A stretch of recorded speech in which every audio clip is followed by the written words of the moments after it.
Hello friends, कैसे आप सब लोग and thanks for watching my channel. Friends, इस वीडियो में हम जिस स्टॉक के बारे में डिस्कस करेंगे वो है एल यानी कि लार्सन एंड टूब्रो।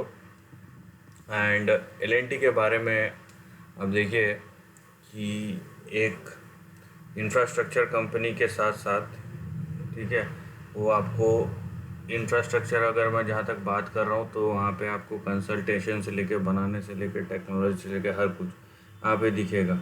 उसके बाद इनके अलग अलग डाइवर्सिफाइड सेक्टर्स में भी इंटरेस्ट है। आप अगर इनके सब्सिडरीज देखेंगे तो वो भी है, राइट। सो यहाँ पे आपको डाइवर्सिफाइड सेक्टर्स में इंटरेस्ट दिखते हैं। और ये खाली इनका ऑपरेशंस इंडिया तक ही सीमित नहीं है, इनका ऑपरेशन अलग अलग इन जगहों पे, अलग अलग कंट्रीज़ में भी आपको देखने मिलेगा। और यहाँ पे देखिए कि जहाँ पे आपको ट्रस्ट चाहिए, क्वालिटी चाहिए, वहाँ पे एक प्रोमिनेंट नाम है, इसमें कोई शक नहीं है, ठीक है। लेकिन आप देखेंगे, और एक ब्लू चिप कंपनी है, ये भी आपको पता है। लेकिन अगर आप देखेंगे कि प्राइस परफॉर्मेंस ऐसा है वैसा, आपको news over a period of time बहुत सारी न्यूज़ सुनने मिलती होगी, ठीक है, चाहे वो बुरी हो या अच्छी हो। लेकिन वो कभी भी ये नहीं बताते कि जो आगे का समय है वो किस तरीके का होगा, या जो अवेलेबल डेटा है वो क्या शो कर रहा है। वो at a point of time बताते कि ये आज हुआ और ये देखिए स्टॉक, ये हुआ और ये देखिए। वैसा आप अगर पॉइंट टू पॉइंट एनालिसिस करने में अपना दिमाग लगाते रहे, तब अब देखिए कि आपका जो मेजर ऑफ एनर्जी है ना, फिर कि आज ये हुआ तो 4 रुपये ऊपर गया, कल वो हुआ तो 10 रुपये ऊपर गया, तो वही चीज़ हो सकता है, उससे ज़्यादा कुछ नहीं होगा। तो आप अगर लंबा देखना चाहते हैं तो आप अपनी सोच भी है उसी तरीके से ब्रॉडन करनी पड़ेगी। जहाँ तक आप देखिए इसके डेटा के बारे में, 1.25 लाख, 1,30,000, 1,34,000 करोड़ का यहाँ पे टेम्पल है, मार्केट कैप है यहाँ पे। सो एक बहुत ही बड़ा इंस्टीट्यूशन खड़ा कर लिया over a period of time. यहाँ पे अगर आप बोलेंगे 15-16 पी, तो मार्केट कैप के हिसाब से, साइज़ के हिसाब से रीजनेबल है। जहाँ तक आप रिटर्न ऑन इक्विटी और कैपिटल एम्प्लॉयड की बात करेंगे तो 15% अच्छा रहता है, लेकिन उससे कम है ये। और कम क्यों है उसका सबको चीज़ पता है, क्योंकि यहाँ पे जिस तरीके का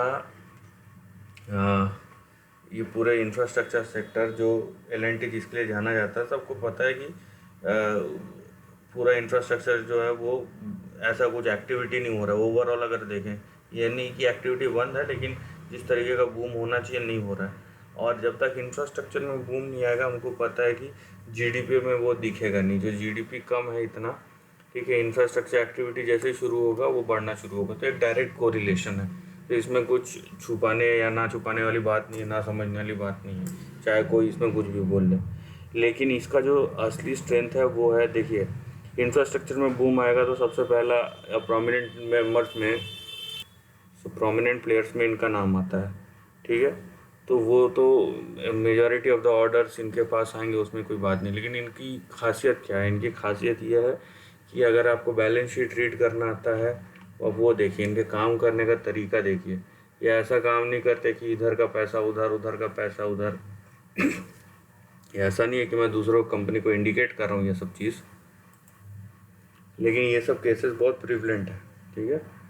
तो प्रोफेशनलिज्म बोलिए, काम करने का तरीका बोलिए, और जिस तरीके से ये प्रॉफिट जनरेट करते हैं बिजनेस से, उसकी बात कीजिए। तो इनका काम करने का तरीका भी उस तरीके का है कि ना ना सिर्फ ये अपना प्रोजेक्ट कंप्लीट करते हैं, बल्कि आप अगर इन्वेस्टर्स की तरफ से भी सोचते हैं तो ये अपने इन्वेस्टर्स को भी रिटर्न देता है अच्छा खासा।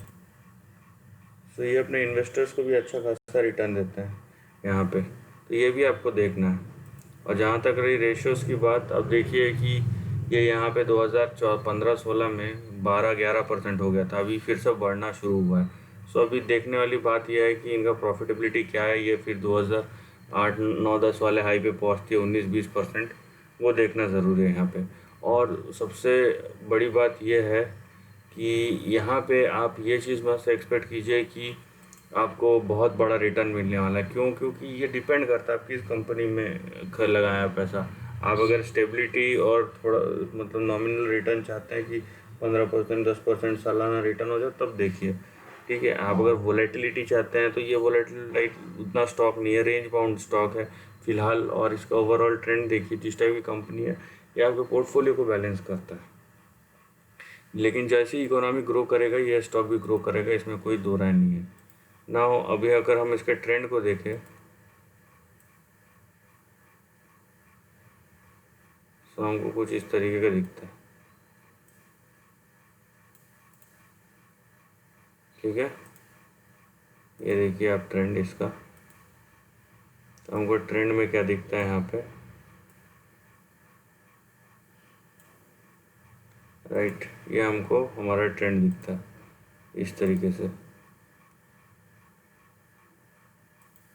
ऐसे आपको बहुत सारे कंपनीज में, मतलब ब्लू चिप कंपनीज में जो हॉट किए हुए इसी टाइप के ट्रेंड बहुत प्रिवलेंट है, और स्ट्रक्चर भी काफ़ी बार सेम रहता है कि जो कंसोलिडेशन का पैटर्न है, ट्रेंड किस तरीके से ऊपर जा रहा है उसका है, तो वो भी बहुत बार सेम रहता है। तो ये देखिए, ये आपका करंट ट्रेंड है, और करंट ट्रेंड हमको ये बता रहा है कि ये प्रोबेबली अपना lower end of the range पे है, ठीक है। उसका मतलब ये है कि अब ये शायद ऊपर जाएगा, ठीक है, अब ये शायद ऊपर जाएगा, इस टाइप का ट्रेंड है। सो यहाँ पे आप ट्रेंड को समझिए किस तरीके से है।